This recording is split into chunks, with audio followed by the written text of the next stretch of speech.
Na po ang aking in-order na PPR heater. Ito po ay gamit ko sa trabaho. Ito po, napakaganda po ng PPR heater na ito na in-order ko.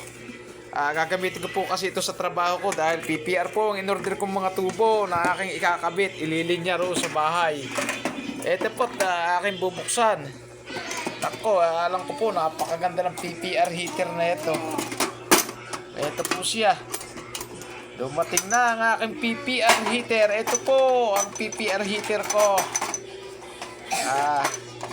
Ito po siya, oh. Ayan, oh. Kumukuha, ayan, oh. Napakaganda po ng PPR heater na to. Ayan. Kararating lang po yan. Mahal po yan. 1,000 pong mahigit yan. Pero nakakuha ko lang ng babang halaga kasi nga naka-sale yan, oh. Ayan po, pag siya'y nakatayo. Ang PPR heater na yan. Ayan, oh. Okay. Salamat nga pala sa lahat ng aking nanonood. At ito, lahat ng trabaho ginagawa ko. Hindi ko alam kung ba't natutunan ko ito. Biyaya at blessing ng Panginoon to sa akin.